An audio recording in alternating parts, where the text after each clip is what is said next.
Good afternoon, sports fans. 4 p.m. on the East Coast, 1 p.m. on the West Coast. Welcome to another edition of And That's the Game, a Friday edition, as we have made it to another end of the week. And of course, we have made it now to quote unquote holiday week.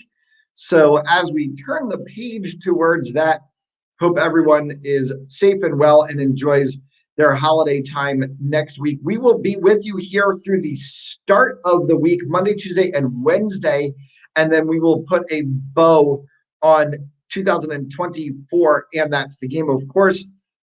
This Saturday, i.e. tomorrow, I will be with you for Sports World Weekly at 10 a.m. tomorrow morning. We have a few special guests from the SFBNRI staff joining us as we put a bow on Sports World Weekly for 2020, and we will give our best of 2020 as part of that show tomorrow. So you're going to want to tune in and check out Sports World Weekly tomorrow right here on the sfbnri.com platforms at 10 a.m. We get started today with, of course, the breaking news. The International Olympic Committee, who launched a investigation into the Russian Olympic Committee and doping scandals out of the Russian Olympic Committee a few years ago, has released their final standing on the matter and in fact passed down a 2 Olympic ban to the Russian Olympic Committee, meaning that when the Olympics are held in Tokyo this coming summer and then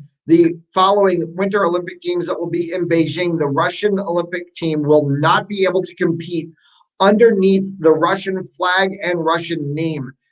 Athletes can be able to apply to the International Olympic Committee for waivers and will be allowed, then determined by the IOC Executive Committee, as to whether or not they can compete in their respective sports. If so, they will compete as independent Olympic athletes and not as members of Team Russia. Yesterday, the FIFA Pro Best 11 for men's and women's soccer were released. Robert Lewandowski winning the Player of the Year award on the men's side, no question there, to his commitment and contributions to Germany on the men's national team side, and of course to Bayern Munich. On the women's side, Lucy Bronze winning the Player of the Year award for the women. No question what she did for England. I personally wonder if she did enough in club for Chelsea to combine the two. I'm not going to say Lucy Bronze doesn't deserve to be in the best 11, because absolutely, without question, she deserves being in the best 11. Whether or not she was Player of the Year, not so sure that was going to be where I would put it. We're going to break down the entire FIFA Pro 11 on both the men's and women's side tomorrow in the beginning segment of Sports World Weekly. You're going to want to tune in and check that out as we break down the full best 11.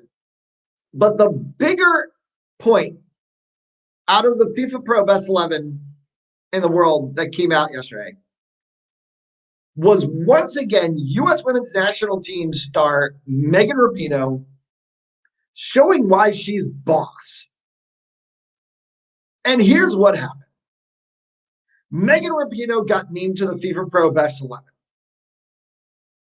And within that, made this comment that clearly shows why Megan Rapinoe is not just one of the best soccer players in the world, but one of the best women in the world.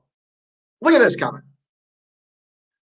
She says, I am obviously very honored to have been recognized by my peers around the world who vote for the FIFA Pro World 11. At the same time, it did not come as a surprise. It did come as a surprise to me that I met the criteria for selection, as I haven't played a match since March.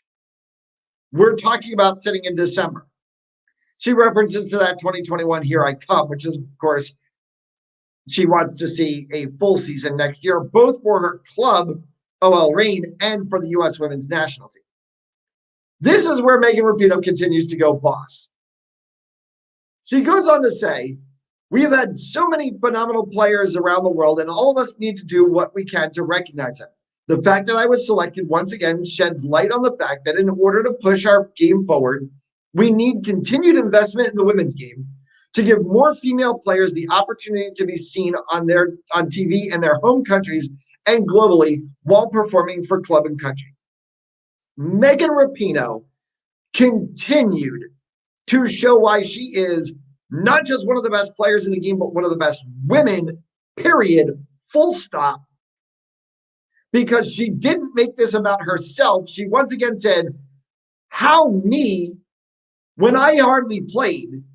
Look at all these other women who are out there who did phenomenal things for club and country and didn't get into the 11. It makes no sense. And Megan, we are with you. Our last story to touch on today is when you are speaking with press, please do not say the quiet parts out loud. I speak as a member of the press in telling you we will report it and it will become the story. Tony Parker, the San Antonio Spurs basketball legend, who is a part of the OL Reign ownership group in Seattle, did exactly that yesterday. In speaking to media, he responded to a question by saying that OL Reign Group, or the OL Group, who owns the OL Reign, who when they originally were looking to come into the NWSL, were targeting the potential of buying an expansion franchise in Miami, made a statement saying that OL Group was looking at moving the OL Reign to Miami. Okay. Congratulations, Tony. You said the quiet part out loud. First off, never tip your hand that you're trying to move the team. Second off, never say that you're moving a team outside of a city and a state that is women's soccer rabid. Seattle and the Seattle-Tacoma, Washington area has been one of the hotbeds of women's soccer since the inception of the game of women's soccer. It has been the West Coast powerhouse. The Pacific Northwest is a powerhouse. Look at the NWSL with the Portland Thorns and OL Reign. Look at the Portland Pilots, the university team back in the 90s and early 2000s. You do not want to make a statement like that right now in this time, especially given the optics of everything that just happened in Utah with the Utah Royals being sold back to Kansas City. It looks like you bought OL Reign simply as an easy way into the NWSL rather than taking the routes like Louisville did or Angel City FC did in getting an actual franchise. You're taking one of the legendary clubs of the NWSL and uprooting it from one of the biggest cities of support in women's soccer. Miami is a great city, and David Beckham is doing amazing things down there with Inter Miami. But women's soccer in Miami does not have even one iota of the level of support that it does in the Seattle-Tacoma, Washington area. And that's the game. For December 18th, 2020, thank you so much for tuning into today's show. Happy holidays, everyone. Stay safe, socially distanced, wear your masks, listen to your public health professionals, and we'll get through this all together very soon. I will see you all tomorrow morning, 10 a.m. for Sports World Weekly right here on sfbnri.com.